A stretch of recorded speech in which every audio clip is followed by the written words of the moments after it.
પણ કાળ આવે ને એટલે આ બધું બતાવે છે. કઈ સમજાણું? જ્યારે કાળ આવે, જ્યારે પગ પકડે, બીમાર પડીએ, આપણા જ પરિવારજનો આપણને દાખલ કરે હોસ્પિટલમાં, 10 દિવસ 15 દિવસ 20 દિવસ રાખે, આપણે અંદર હોય ને બીજા બધા બારે હોય,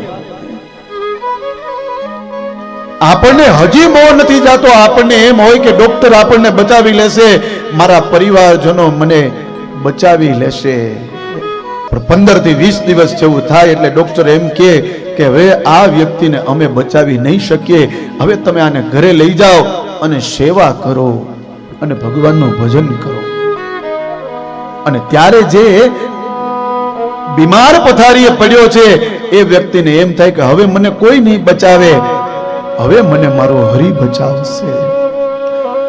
અને ત્યારે એ સમયે એને ભગવાન યાદ આવે છે.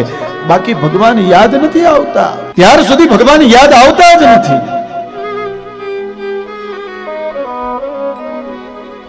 તો કાળ આવે ને એટલે ભગવાનને યાદ કરવા માંડવાના.